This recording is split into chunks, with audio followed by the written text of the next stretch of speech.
Okay, what is our agenda for today? So there's two sort of big buckets that I'm going to get into that I hope are very helpful to you as we think about this idea of being leaders who are willing to give and receive feedback. So the first thing I'm going to teach you is something called the SBI feedback model, something that's developed by the Center for Creative Leadership. Janet usually teaches this particular session. She couldn't be with us today, but I'm going to do my very best to give you a good detailed overview of how this model works. I love this model, super practical, and I think you'll really find it to be quite useful to help you become much more of a coaching leader who coaches and gives feedback in more of sort of a real-time approach to feedback and not afraid to give feedback and feel comfortable and confident in how you give feedback.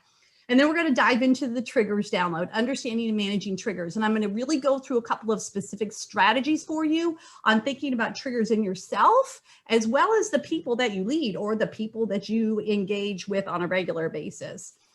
My objectives for you today are to increase your comfort level with giving feedback and to establish a better way to handle triggering situations. And as I've shared with you all many last week and will throughout the whole 6 weeks, there's so many of these tools I sure wish I had known about years and years ago. So you're way ahead of me in your leadership journey to be able to grab some of these tools and really use them more effectively in your day-to-day leadership. So let's start right away with getting into feedback and thinking about it. So how does feedback often feel? Like this, perhaps? Somebody has smacked you in the face with something that was maybe a bit hard to hear. Sometimes we feel like we do that to others as well because we just don't quite know how to say something. You know, we know we need to tell somebody something, but we just don't feel comfortable doing it. This is so common in the workplace. Why? Because we're all human and we all have feelings and we all want very much to be perceived in certain ways. And it's hard really to know how people perceive you unless somebody tells you. And so that's why feedback is so crucial for us as leaders to be willing to accept and hear and invite from others and to be able to comfortably and kindly to give the feedback that others need to hear so it does not hurt them in their own career. This is kind of a typical scenario, if you will. Let's kind of think about this individual is standing up and she's giving a presentation and she's feeling like, hey, things are going really, really well, right?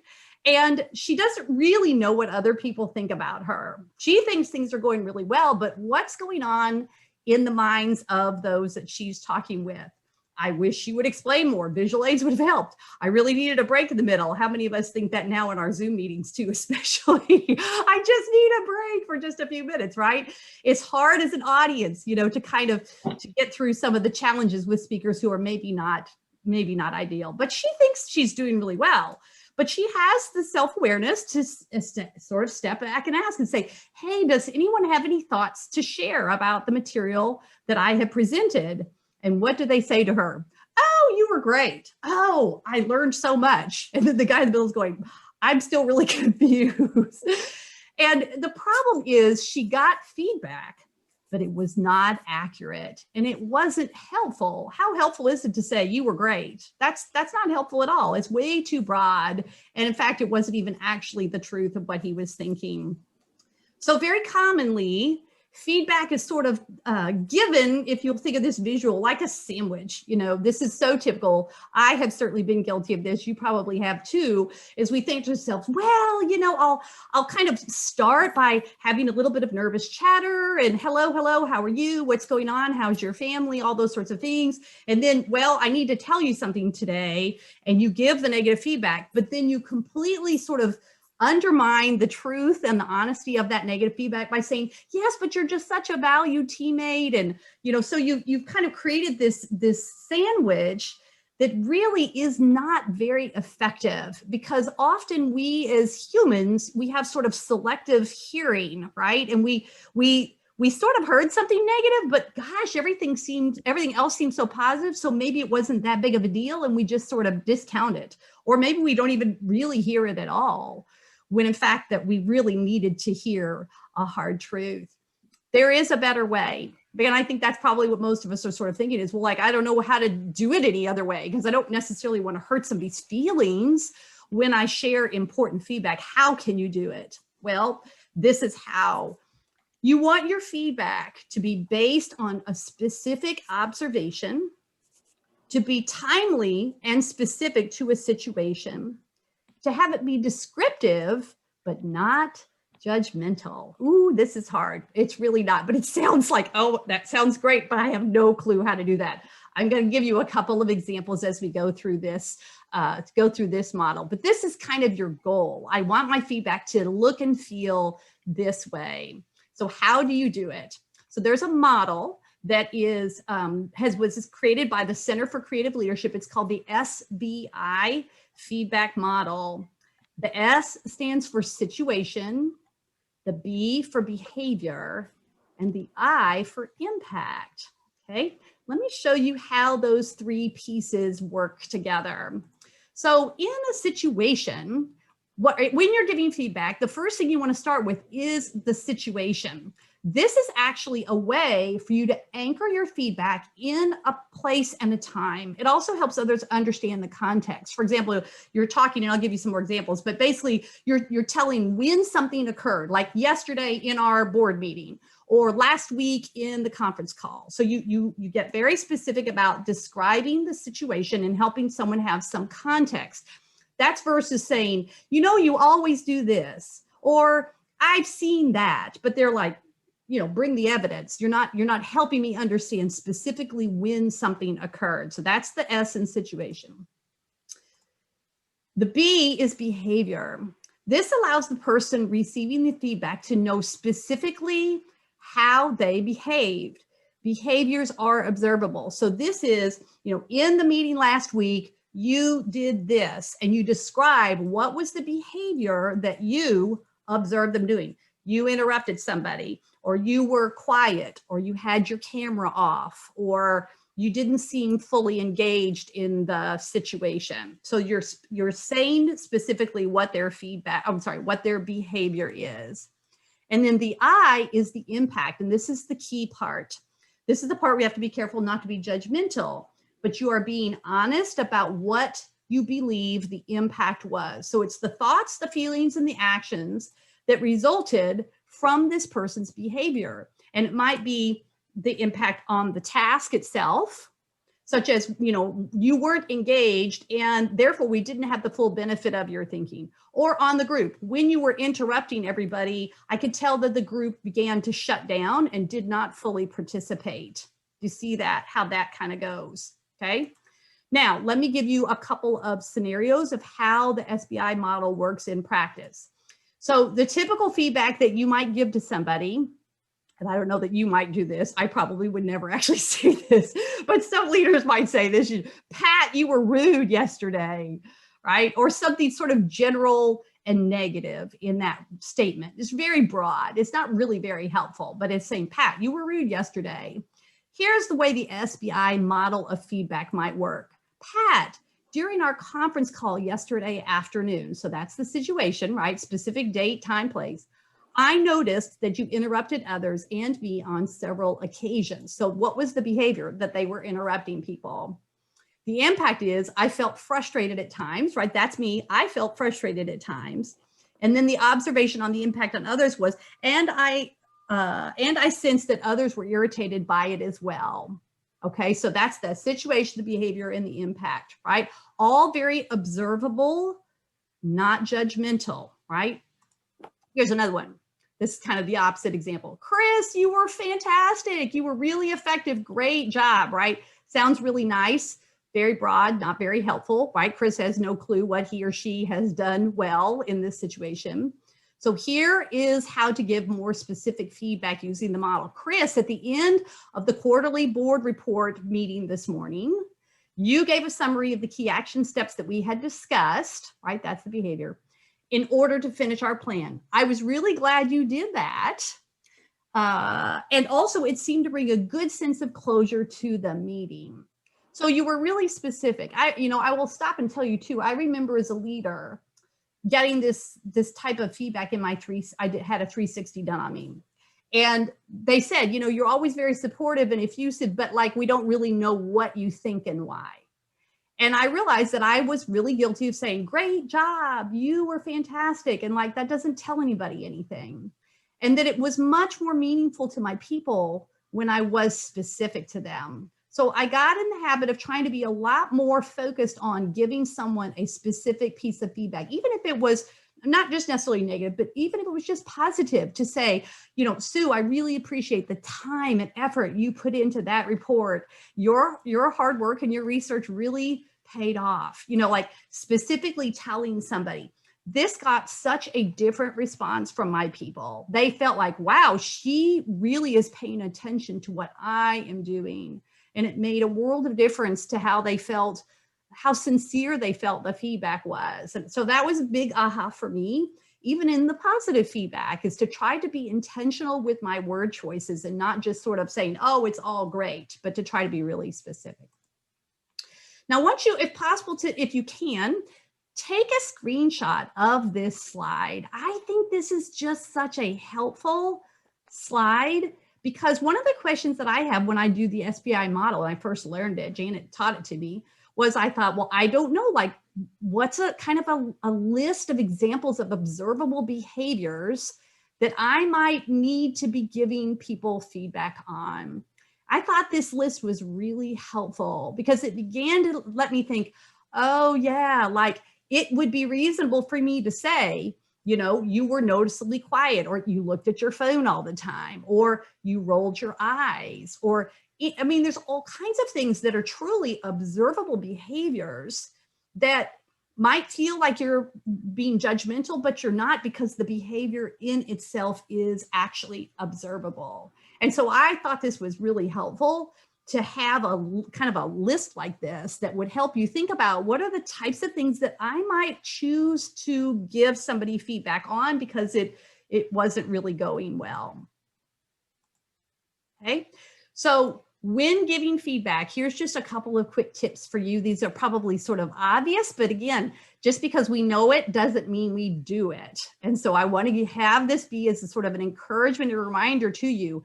I want you to get in the practice of preparing for feedback. You'll get better at it as you go along, because of course our goal, Jane and I sort of have the belief and philosophy that you want to be a coaching leader who gives ongoing feedback to your teammates. You'll get better at doing this in real time where you won't have to think about it quite as much. But at least when you're first trying to use this model, I really want you to prepare, kind of maybe even write out your notes, S and B and I, that sort of thing. Ask for permission from the person to set aside some time to talk with you. Maybe even just to say, like in the world we live in today, hey, do you have like 5 extra minutes after the team call that you can stay on the line, or I can jump on the phone with you and we can chat for just a few minutes, things like that. Ask for permission and set aside the time. I think that might actually be preferable than just sort of kind of, you know, surprising somebody with feedback, because we'll talk about that in a minute with triggers, is that might be a little bit, you know, hard. But if you've asked for permission and I've given you permission, then I will know that the conversation might be important. And therefore I'm going to be, you know, maybe a little more prepared for feedback. Be honest and be kind. Now, you guys have probably heard of, you know, the culture of candor, you know, radical candor. You know, there's a lot of really good philosophy and teachings in that book, Radical Candor, that basically says, you know, being straightforward and honest with people is how you are kind to others. It really isn't kind if you withhold and don't say the things that need to be said. I think it's all sort of in the art of knowing how to say it that's really important. No disclaimers and no psychoanalysis. This basically means don't sort of say, oh, I know you've been working really hard, or, oh, I know your mom is sick, or I know that you haven't felt well, or I know we're on Zoom, or, you know, this is sort of you're giving permission for a person, and you're assuming that those things impacted their behavior, and that may have absolutely nothing to do with what their behavior was. So don't make those assumptions about somebody and don't think you can understand what's going on in their head, because you really can't. Remember, no two brains are alike. You can't really know what's going on in somebody's life. And you want to give your feedback freely. And I think this, again, is kind of an artful thing, is you want to give feedback freely, both positive and constructive negative feedback, because then people begin to expect it from you and they don't fear it, because you only go to them with negative, and they don't discount it because you only go to them with positive. Do you see what I mean? If you can become a leader who's comfortable giving both freely, then people view it as, you know what, you know, this person has my best interests at heart, and I'm going to listen to whatever they say, even though sometimes things may be harder to hear, but then there'll be times that other things are really good to hear. And the point is, I need to be willing to hear whatever my boss has to share with me, because I know she has my best interests at heart. And that's what I think is sort of the goal of, as a coaching leader, that I would become that kind of leader that people can trust me to say and tell them what needs to be said, whether it's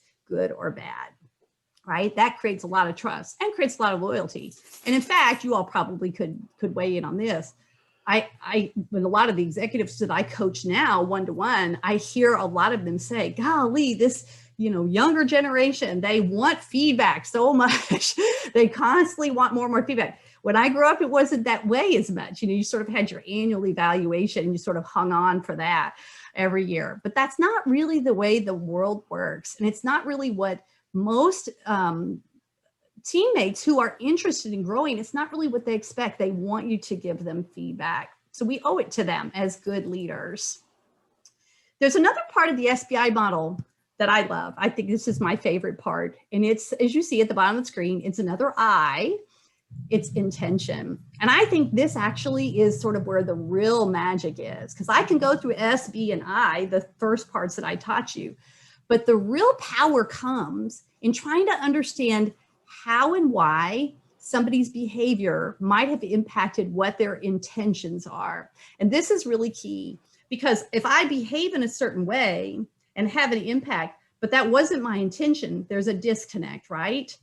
And that's part of the awareness that you bring to somebody when you give them feedback in this way.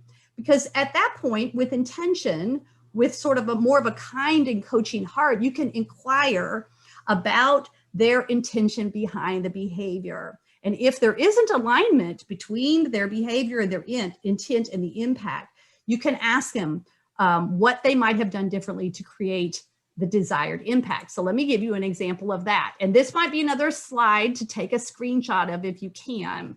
I think this is really, really valuable, because I often have people say to me, well, I don't know what to say. Like, how do I get them to the question of intention? Because if somebody say, well, that wasn't my intention, how do I help them think that through?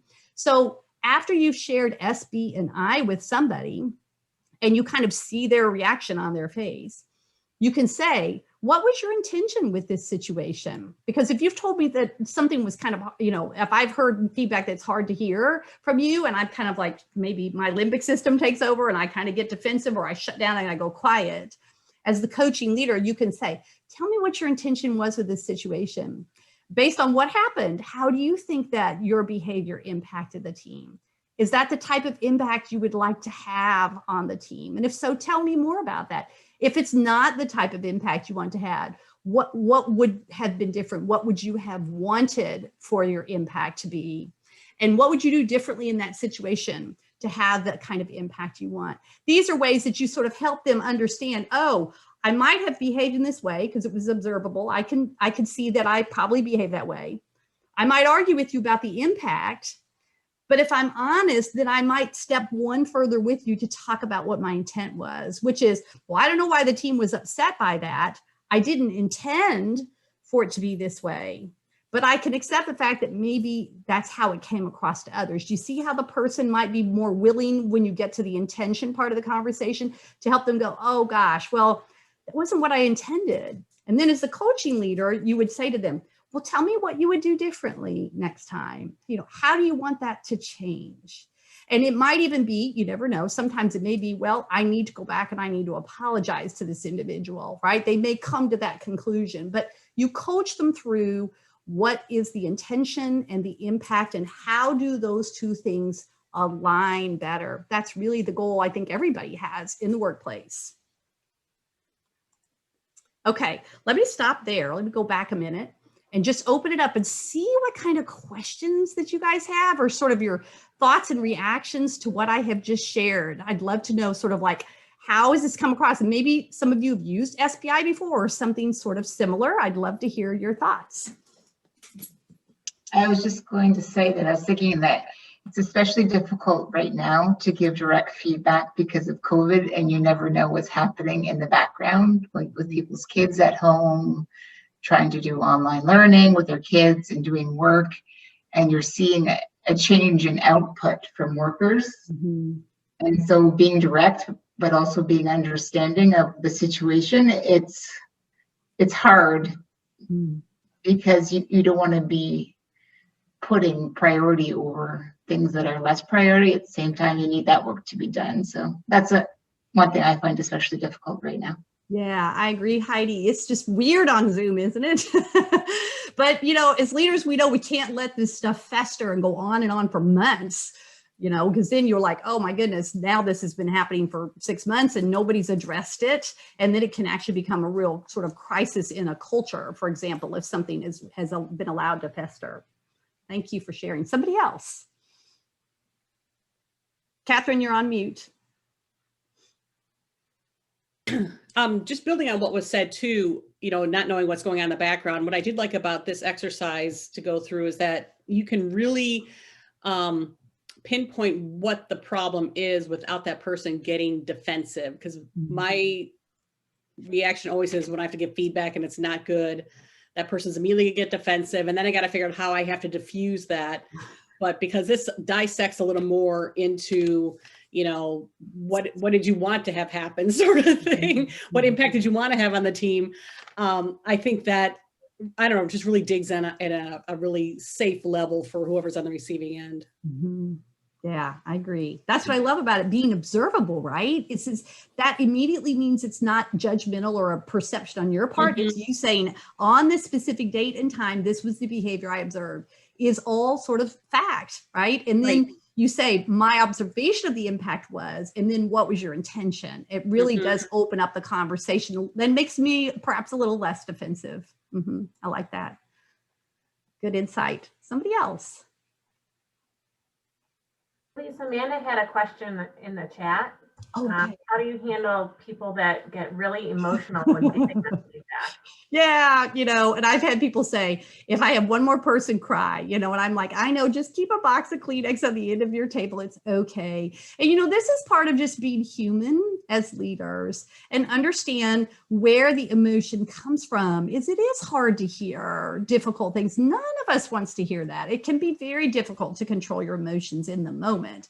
And so, you know, my thought there is for you to have empathy for your people, as I know you do, but to try in that moment to give them a bit of space and some time, and for you to be okay with the emotion that somebody is sharing. And what can help you here is you can say, that's just their limbic system, right? It's not really the real person. That's that defensive mechanism that's happening in their brain that now makes their PFC goes quiet.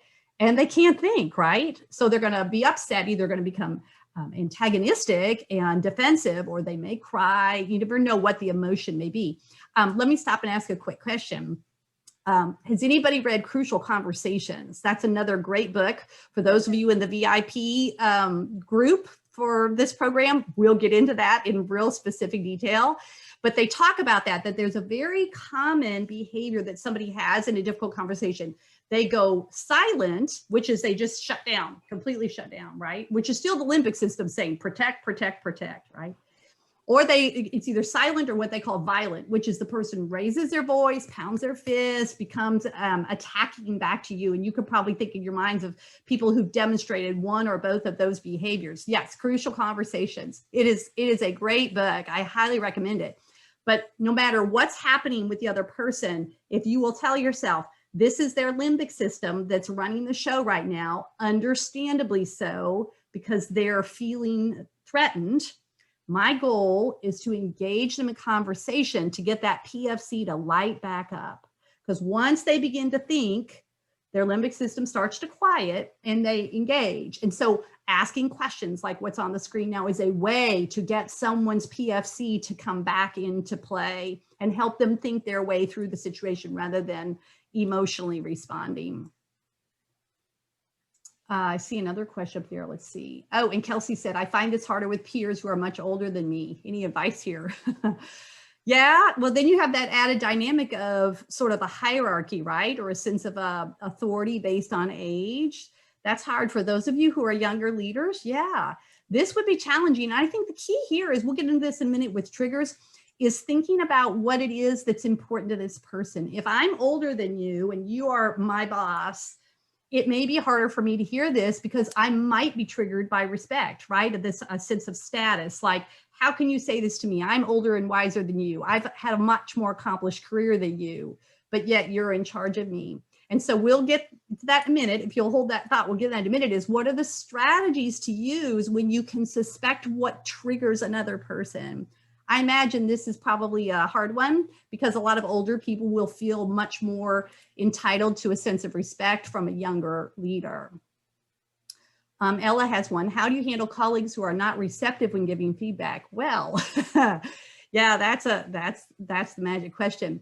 This is part of why I really believe, and I know Janet feels strongly this way too, is that you want to develop a style of coaching leadership so that you give feedback regularly, good and bad, and people expect it out of you. And they would say, well, this is Ella's style as a leader. She does give feedback. And while some of it may be hard to hear, because I know she has my best interests at heart, I'm willing to hear it.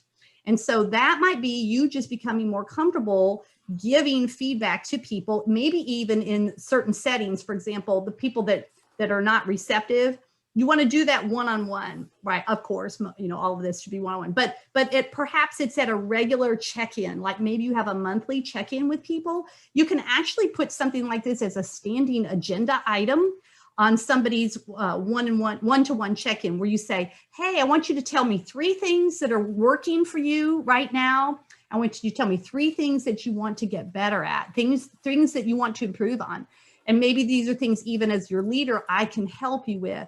But what you're trying to do is create more of a sense of trust and openness and vulnerability between you and the employee, where they know that you are expecting to have these honest, forthcoming conversations with them. And it's not something for them to be afraid of, especially if you support them in helping them improve in an area where they need to work. Then they'll be more receptive to feedback because they'll say, Ella's got my back. You know, she helps me when I've shared with her what I need help on. She doesn't criticize me or embarrass me. She gets behind me and she helps me get better. Hope that is helpful. Okay. All right. Would you guys like to move on to triggers next? Okay, we'll get into that, and then we're going to go to breakout. So you'll have a chance to maybe practice and role play a little bit of this model as well as the triggers that we're going to go through in just a couple of minutes. Okay. All right. Let's move on to triggers. Love this picture. I don't know. Everybody, I always say, what is this actually? I'm sure it's, I don't know if it's a beaver or an otter. Is it an otter? Maybe it's an otter. An otter. A ferret. Do what? Is it a ferret? A ferret. Maybe it's a ferret. I don't know. But I just thought that I was looking for a picture, you know, and I thought, this is so exactly how we all feel when I am triggered. I am just like this, like my mouth is open, my tongue is out. I'm like, oh my goodness gracious, it's getting ready to happen again, right? But this kind of is a good image in our minds to say, when we're triggered, it ain't pretty, right? We have, as was said a minute, a bit of an emotional reaction because something has just flown all over us. So I'm going to reinforce some learning for last week. You remember the cutaway, right, of the brain, the 2 parts, the prefrontal cortex. This is the part that does your deep thinking. This is the part that you want running the show as much as possible. The limbic system back here, this is your defensive mechanisms, the fight, flight, freeze, protecting you from threats. They're normal that both parts of the brain work all day long at different times, but you want to try to push that mindset into this PFC running the show. That's the toward mindset, as you recall. So just as a reminder about that, this comes into play in a huge way with triggers. Now, I know some of you have done some pre-reading on this. Kudos for you. If you haven't, it's okay. Don't worry. We're going to go through it right now. But I want to call your attention to the guide that is in the Dropbox. This is a really critical guide for you to get because it will give you, and it's also a digital fillable guide. So, and I've actually had people ask you, can I share this with my team? Of course you can. This might be a great exercise to actually do with your team to try to understand people's triggers a little bit better. But it's on page 6, I believe, is the exercise that you can actually do. So we're going to do it here. You don't need the guide. If you just grab a pencil and a piece of paper, I want you to do this take this quick test. It'll take you 30 seconds to do it, where we will have a chance to think through what are the triggers that are most impactful to you. So let's start by let's read these on the screen if they will. I'm going to ask for some readers. So Brittany, if you'll read status, John, if you'll read certainty, Jen, if you'll read autonomy, Amanda, if you'll read relatedness, and then Nicole, how about if you'll read fairness? So as your teammates reading out loud, so just read the trigger and then read the definition. Think to yourself, am I triggered by this? And then I'll give you the exercise at the end of the reading. So, okay, go ahead, Brittany. Status, your relative importance to others, a desire to be respected, a competitive spirit. Certainty, desire for clarity, ability to predict the future and its impact on you. Autonomy, sense of control over the events in your life and your ability to influence outcomes. Relatedness, how connected and safe you feel with others. Fairness, perception of fair exchange and treatment between people. Okay, so on a piece of paper, just write down SCARF. And if you want to write the full word, you can. So S for status, C for certainty, A for autonomy, R relatedness, and F fairness, right? All those down just like straight in a column, 1 through 5. And then I want you to go along and I want you to rank order the triggers. 1 is the trigger that most gets you upset. And 5 is the one that, you know, doesn't bother you that much. Just rank order them 1 through 5.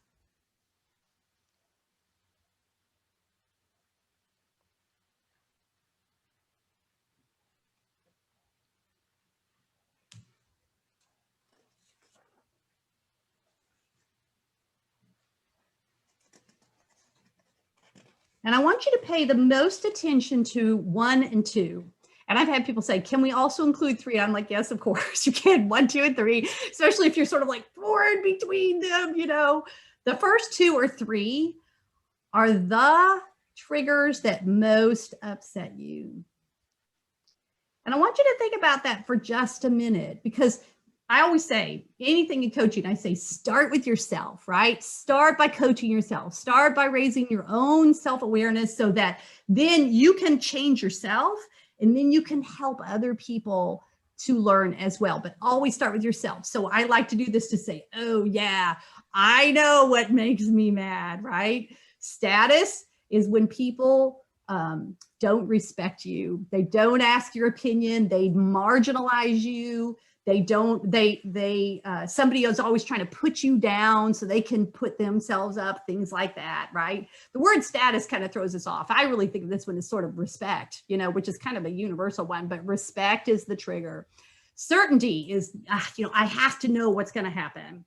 I want to make sure that I understand everything around me, what is going to come in the future and how that's going to impact me. Autonomy, independence, right?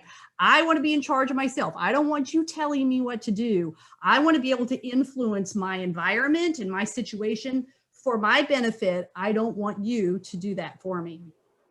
Relatedness, this is the people person. You know, this is the person who loves people. They want to be in relationship with others. They're all about the team, and it just kills them when somebody is in disharmony with them. Like they just can't, when something isn't good or right between us and they want that.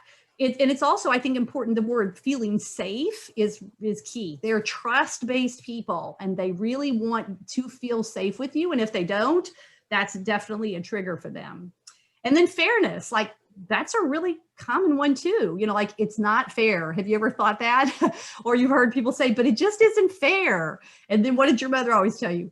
Well, Elise, the world is not fair, right? And life isn't fair. And we know that, but it still makes us mad, right? If you see somebody jump in line in front of you, like these days we're reading about people trying to jump the vaccination line, right? And it just makes you crazy. You're like, how can they do that? That's so wrong. You know, it's not fair, right? Or people cut in front of you on the highway to like they pass the line and they try to, you know, turn in somewhere where everybody else has been patiently waiting their turn. It makes us crazy.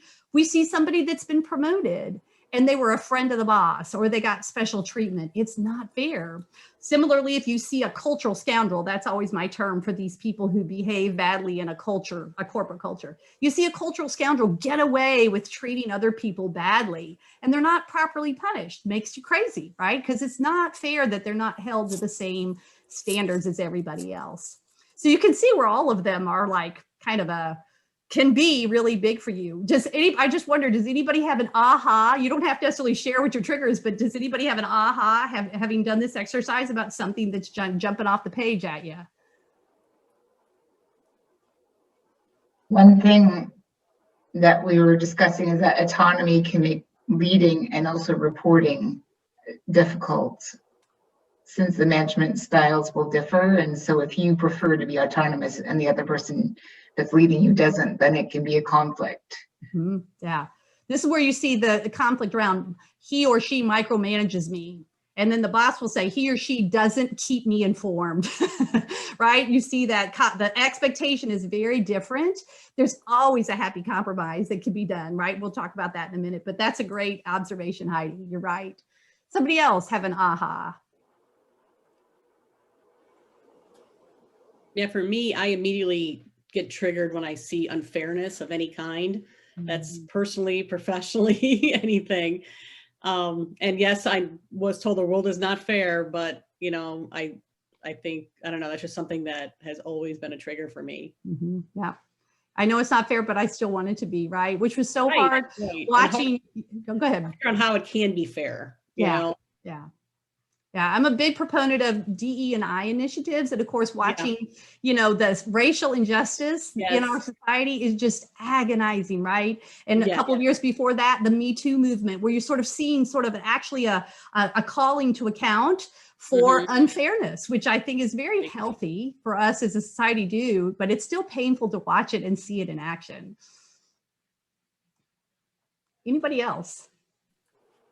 For me, I at first thought that status would be less for me because of the word status. Like, I'm not about a title. I'm not about, you know, my standing.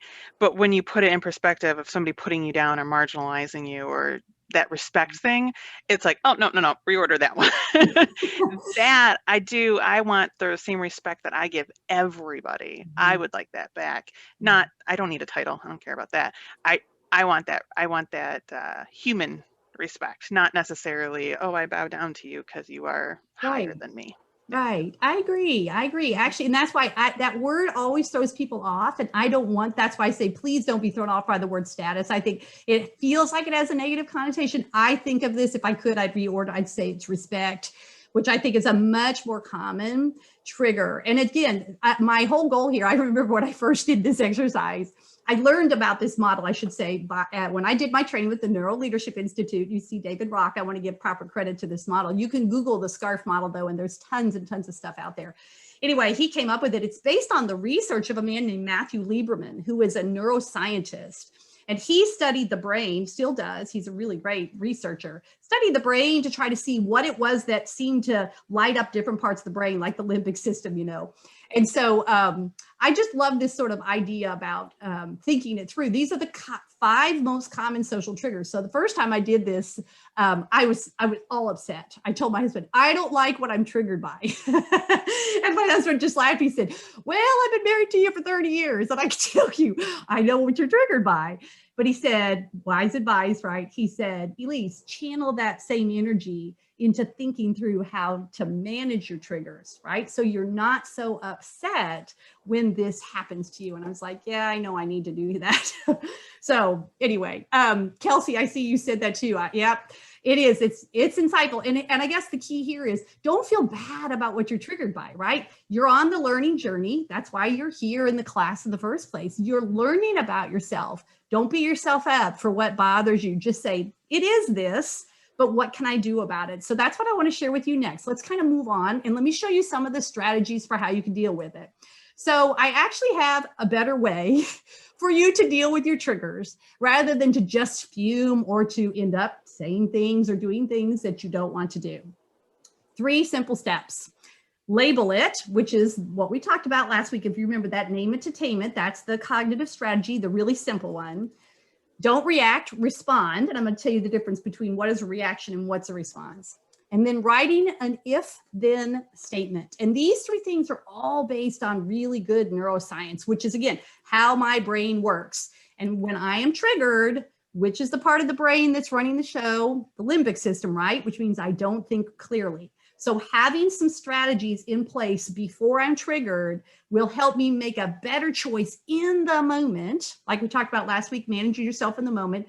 This will help me show up in a better way when I do these things. So let me share with you what they are. So the very first one, refresher from last week, name it, attainment, right? Is just labeling it to say how it feels. I am frustrated. That hurts my feeling. I'm hurt. Sometimes the trigger is, gosh, I'm really hurt by that. Or I like this one. This is another sort of labeling strategy, to just look at it in the face and say, you know what?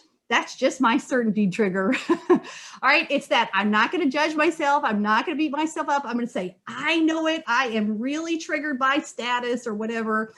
I get it. It is what it is. And I know that's my trigger. And I also know that that's my limbic system taking over too, which means there's a good chance I will not show up the way that I want if I give into this in the moment.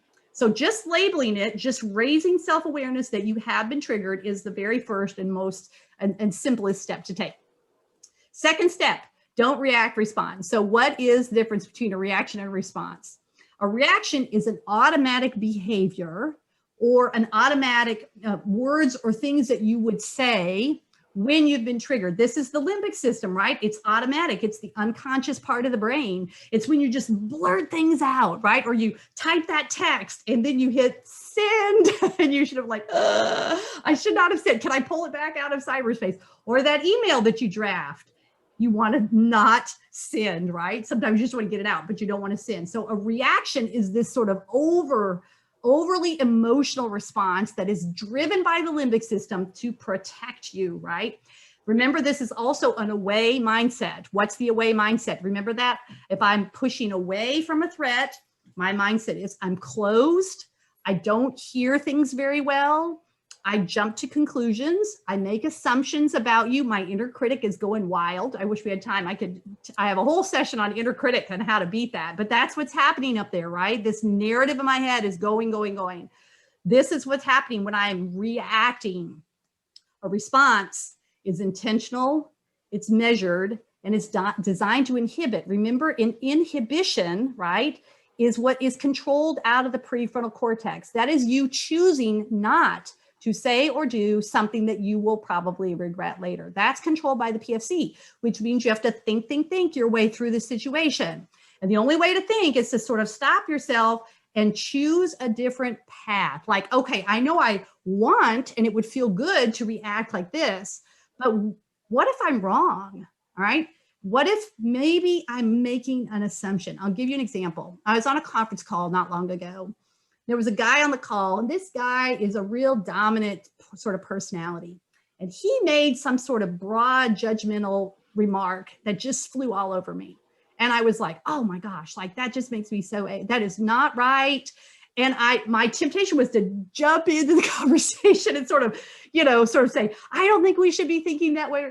And then I caught myself and I thought, gosh, I wonder if I might be wrong. And I realized I had been triggered by something that he said. And I thought, okay, it was really like it was a conference call, right?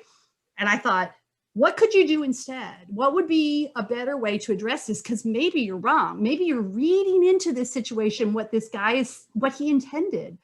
So I did is I kind of waited a few minutes, and then I said, hey, can I ask a clarifying question? And everybody said, oh, yeah, sure. And I said, hey, when this went to the person, when you said this, can you help me understand more of what you meant by that? Because I wasn't really clear. He said, oh, I'm glad you asked. And then he went on and on to say these things. I was like, oh my gosh, I was like entirely wrong. I had read completely into it and made a lot of assumptions about this person's intent. I was so off base. And I thought, oh my goodness, I am so glad I really just about embarrassed myself and came across in a way that I would not be proud of. And I thought, I'm so glad I did this. So my point there is, how many times has that happened to you where you did make assumptions and you went with your emotional reaction and it was wrong? So that's why it's so helpful to have some sort of an if-then strategy in place that will help you manage through this. And before I get to if-then, let me also throw this one out, because this is another way of using reframing. Do you remember reframing from last week, right? This is the what good could come from this situation. How do I take something bad and turn it into something positive? So here's just an example of reframing a trigger. You could say, instead of a threat and viewing this trigger as a threat, you could view it as, this is an opportunity for me to rise to my better self, right? Or for me to practice being a more controlled leader, or for me to be clearer about other people's intentions instead of assuming that I know what they meant. You see how that could work? You can look at yourself and probably make a list of 5 things that you need to get better at. And you could say, oh, instead of a threat, this is a great opportunity for me to practice on something that I want to get better at as a leader. And then here's the last strategy. Step 3 is writing the if-then statement. So I love this because in the moment when my limbic system is in charge, I don't think very clearly, and I don't really know what to do, and I don't make good decisions. So if I have an if-then statement in place for my triggers, I can remind myself, oh yeah, I remember now, when I'm triggered by this, I will do something different instead. So I've got a couple of examples for you of what an if-then statement might look like. So let's say you're triggered by status. You could say, if I feel disrespected, then I will remind myself that self-respect matters more than what others think, right? As a way of sort of calming you down, say, you know, I would love it if this person would treat me with respect, but they don't. And so it's in the end, it matters more what I think of myself rather than what other people think, and I can't control what they say or do. So that's an example of an if-then statement for status. Here's one for certainty. If I feel anxious because of an uncertain situation, then I will focus on the things that I know I can be certain of. This is a great leadership strategy for you to use with your team when you have to share news that creates uncertainty for the group, right? Where you can say, well, we don't know what's going to happen here. We do know this. And then you remind the team of things that they can be certain of, and that can be helpful to them to hear. And then the last one is autonomy.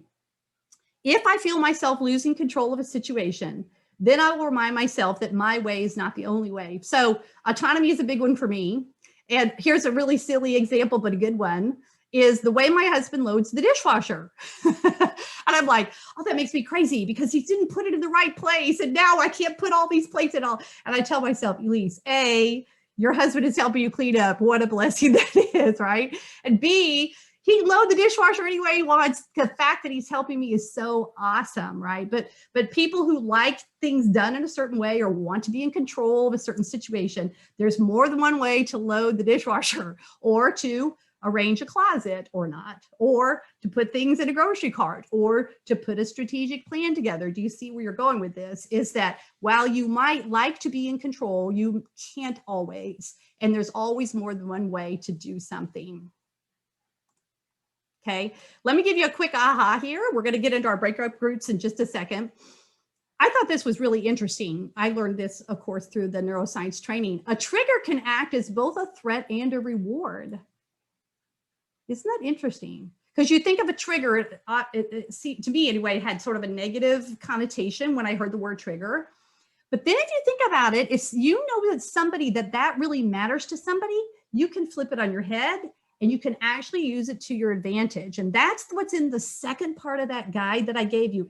I have a whole table there of strategies. I think it's maybe on page 11. I don't know if anybody has it handy, but there's a strategies table that I developed because I kept having my coaching clients say, well, I know why I'm triggered and I know why these people are triggered, but what do I do about it? If I'm leading somebody who seems to be triggered by this, what should I do? And there's actually so many things that you can do to try to mitigate somebody's trigger. Even if you accidentally trigger them, you can sort of read it and see it, right? All over their face or in their tone of voice. You can say, uh-oh, I think I've just triggered this person. There are things that you can specifically do to mitigate the trigger. Likewise, there are things that you can proactively do to appeal to somebody's trigger. If you know that status is important to somebody, you can approach them and show respect, or to thank them for their knowledge of their contributions. Thank you, Sue. Page 9 is the table on strategies. I have to be honest and say, when I learned all this, I used to work with a colleague where status was the most important trigger to her. And I kept thinking, why do we always butt heads on these certain types of conversations? And then I realized, I thought, I don't think she thinks that I respect her. I need to be intentional to show respect to her, because I do respect her. She just doesn't think, she doesn't perceive that I do. So I changed the way that I approached her by talking about the things that I valued and appreciated and asking her to weigh in on certain types of situations. And she just lit up, you know, like a firefly. She was just thrilled that I asked for her engagement and her wisdom and experience on certain situations. It made a big difference to her. So those are little things that you can do to help appeal to somebody's trigger as well. So a couple of suggestions. Here are the strategies, again, on page 9. And there's, gosh, we could make a long laundry list of all the things I'm sure you could think of that you could do, but let's just play it out. You have a direct report where autonomy is a trigger for them. And this is this idea that the person likes to have a sense of control over what's going on, and they want the ability to impact or influence the outcomes that impact them. What might be strategies to try? And I'm going to open it up here to say what's coming to your mind. If you have an employee like this or you've observed this, what would be a strategy to try with somebody who's triggered by autonomy? Anybody have any ideas?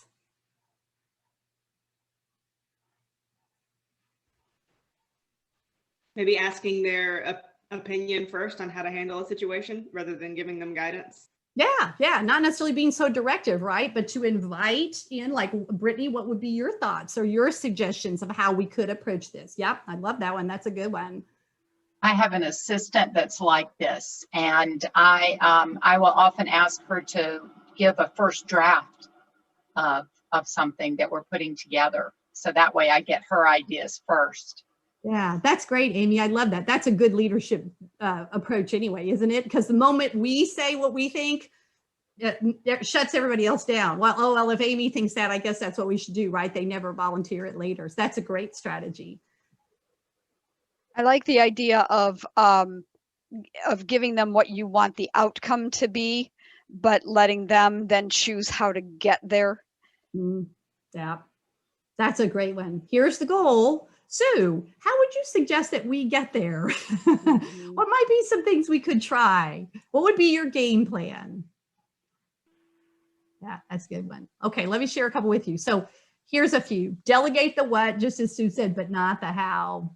Offer choices, you know, and this is where sometimes people say, yeah, but I can't give autonomy to somebody. This is just the way it has to be. That's being handed down by corporate and it just has to be this way. And I always say, no. There's always choices you can offer to people. You can say, this is the instruction we've been given from corporate. What do we think is the best way for us to abide by this new policy? Or what are some things that we can do as a team that would work well for our team culture that still is consistent with this expectation? Little things, right? Always choices that you can give people. Encourage self-directed learning, right? Instead of teaching and telling and being too directive, ask them to encourage, research something, come back with some ideas. Course correct, but don't micromanage. That's the idea of keeping people between the guardrails and keeping them moving on the right path, but giving them lots of leeway of how they get things done. Okay. All right. Harmony, we're ready here. Let me kind of explain how breakouts are going to go. I would love for you to please take just a quick snip of this screen, a screenshot of this slide. This is the assignment I have for you in the breakout, but I'm going to give you lots of autonomy here. And I'm going to say, you can do what you want in your room. I thought of 2 opportunities for you to engage with your teammates. We're going to put you in smaller groups this time. So Harmony's got you maybe in groups of 4, perhaps. And here's what I want you to do. Either, and if you have time, you want to do both, you can. You can talk and work through SCARF, right? Which is each of you sharing maybe an employee or a teammate that you have some challenges with, to sort of say, I think their triggers might be this, and I'm wondering if these might be good strategies to try. So you're just trying to help somebody apply to a real life situation, somebody that they think they might be triggering, and thinking through things they can try to avoid triggering them or to appeal to what might be their trigger. The other option for the assignment, and again, you can do both if you have time, is to work through the SBI model, where someone, you might want to do a little bit of role playing and say, hey, I want to think of somebody I know in my life right now. I need to give him difficult feedback to. Help me work through SBI, which is the situation, right? Date, time, place, behavior, observable behaviors of things that you actually saw them do, and what was the impact. And then even remember those questions like, what was your intention? What would you do differently to get a different result? Things like that, kind of coaching them through. So if somebody says, hey, I'd love to role play SBI, will you help me? That'd be great. So the time right now is right at the top of the hour. I'm going to give you about 20 minutes or so. So we'll give you longer time in the breakout. Come back to the last 10. We'll debrief from that and kind of pack up the learnings from today and then prep for next week. That'll give you a chance to kind of really work with some of this content. What questions do you have before we go into breakouts? Anything that isn't clear? Or just something you'd like a clarification on? Okay. All right. So Harmony's going to break you into groups. I may pop in a couple of groups, just kind of listening. I don't want to be disruptive anyway, but I won't be able to sit for 20 minutes without you. So I'll probably hop in and just check on you guys and see how you're doing. And then Harmony will also give you a notification when there's about a minute left so you can wrap up. Do your best to let each person have a turn if you can. You might have a timekeeper that sort of watches, you know, like, okay, when 5 minutes is up, we need to move on to another person. So everybody has a chance, something like that. Okay. All right. We'll see you in breakouts.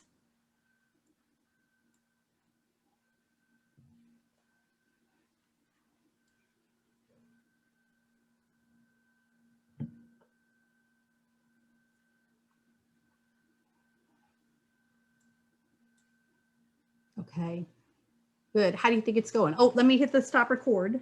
Just thought about that.